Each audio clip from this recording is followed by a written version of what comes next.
खबर राजधानी पटना के दानापुर से है, जहां फ्लैट देने के नाम पर पटना हाई कोर्ट के वरिष्ठ वकील के साथ धोखाधड़ी का मामला सामने आया है। यूथ डेवलपर के नाम पर कंस्ट्रक्शन का काम करने वाली कंपनी के डायरेक्टर अपराधी प्रवृत्ति के हैं।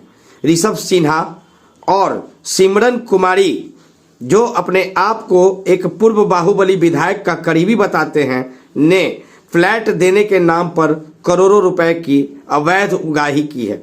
दानापुर पुलिस अब तक इनके ऊपर कोई कार्रवाई नहीं किया है, जिससे आक्रोशित होकर वकील एसके मिश्रा ने मीडिया के सामने अपनी बातों को रखा है। उन्होंने कहा कि अपने बाउंसर के जरिए ये लोग पैसा मांगने वाले ग्राहक को डराते और धमकाने का भी काम करते हैं। देखिए, पटना में जिस तरह से जमीन की धोखाधड़ी हो रही है और इसमें प्रशासन की जो नाकामी है, इससे गरीब और आम जनता प्रभावित हो रही है। ऐसा ही एक मामला हुआ मेरे साथ। ऋषभ सिन्हा नाम का एक व्यक्ति है और उसकी एक अघोषित तथाकथित एक पत्नी भी है, उसका नाम सिमरन कुमारी है। इन लोगों ने एक फ्लैट का एग्रीमेंट कराया। एग्रीमेंट में 5,51,000 रुपया दिया गया, जबकि ये फ्लैट 65 लाख में बात हुई थी। 5,51,000 देके इन्होंने कुछ चेक्स दिया और रजिस्ट्री करा लिया। गुड फेथ में, विश्वास में लेके हमें उन्होंने चेक दिया और चेक देने के बाद वो रजिस्ट्री करा लिए फ्लैट को। हमने रजिस्ट्री कर दी। जब चेक को रिप्रेजेंट किया गया तो वो सारे चेक जो हैं उसको टेम्पर कर दिया गया था। मतलब आप देखेंगे कि चेक में एक तरफ लिखा गया है 10 लाख और उधर लिखा गया है 1 लाख रुपया। बहुत सारे ऐसे चेक हैं जिसपे कि उसका सही नहीं है। मैं आपको दिखा रहा हूँ। ये उसकी कंपनी के फर्म का नाम है, यूथ होम डेवलपर्स। ये उसकी कंपनी है, यूथ होम डेवलपर्स।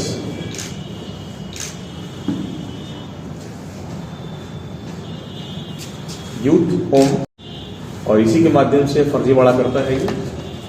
और उसने जो चेक दिया है, ये सारे चेक डिसऑनर करा दिए गए, स्टॉप करा दिया गया उसको। ये चेक्स हैं जो दिया गया है। और इस चेक पर आप देखेंगे, इस पे जो बैंक का नोटिस है, जो मेमो लगा हुआ है, आप देखेंगे यहाँ लिखा हुआ है स्टॉप पेमेंट। यहाँ लिखा हुआ है स्टॉप पेमेंट। इसने सारे पेमेंट को स्टॉप कर दिया। अब मैं आपको दिखाता हूँ। दाऊद इब्राहिम की तरह डॉन कहता है, ये उसका फोटोग्राफ है। आप देखेंगे, ये माननीय विधायक जो भी जेल में बंद है, उनके साथ इनका एक फोटोग्राफ है, ताकि ये अपनी रसूख बना सके समाज में और लोगों को दिखाता है कि हम अनंत सिंह के आदमी हैं, और उनको ही बदनाम कर रहा है। ये प्रतिबंधित आर्म्स के साथ ये सुमिरन तथा कथित पत्नी, पता नहीं इसकी पत्नी है कि नहीं, वो उनके साथ ये एक आर्म्स के साथ दिखाई पड़ रहा है, ताकि लोगों को डरवा सके। वो इस तरह के फोटोग्राफ पोस्ट करता है सोशल मीडिया पे वो, ताकि लोग देखें और सबको लाइक करता है वो। ये उसके बाउंसर्स हैं जो गुंडों की तरह काम करते हैं रोड पर। अगर गाड़ी से भी आप कहीं इसको ओवरटेक कर लेते हैं तो ये उतरने के बाद मारना शुरू करते हैं। और कमोबेश ये एक किंवदंती कथा नहीं बता रहे हैं। उस फ्लैट के एवज में उसने पैसा चेक के माध्यम से दिया और सारे पेमेंट को स्टॉप करा दिया। जब चेक को प्रेजेंट किया गया बैंक में तो उसने सारे पेमेंट को स्टॉप करा दिया। इसके एवज में हमने न्यायालय में एक केस किया इसके खिलाफ में 10/37/22 इस वाली केस है वो, जिस केस में कुर्की जब्ती का आदेश हुआ है, लेकिन पुलिस कोई कार्रवाई उस पर नहीं कर रही है। कोई वारंट का कंप्लायंस नहीं हुआ। न्यायालय ने तो वारंट कर दिया, एनबीडब्ल्यू भी कर दिया, कुर्की भी हो गया, लेकिन पुलिस आज तक कुछ नहीं कर पाई और न ही उस साइट पर गई। एक दिन औपचारिकता बस पुलिस इसके अपार्टमेंट में जहां मेरा फ्लैट है वहां गई और जाने के बाद एक नॉक किया, गार्ड ने कहा कि नहीं है और पुलिस चला गया। जबकि उसी फ्लैट में कई लड़कियों को रखता है और लड़कियां मिली। थाना इंचार्ज जो है दानापुर की, लड़कियां उनको मिली। लड़कियों ने बताया कि हम लोग यहाँ काम करते हैं। क्या काम करते हैं नहीं बताया गया और पुलिस वहां से चली गई। क्योंकि इस समय मैनेजमेंट है इन लोग का, आपका फ्लैट जिसको कि पहले ही रेरा ने बंद कर दिया है।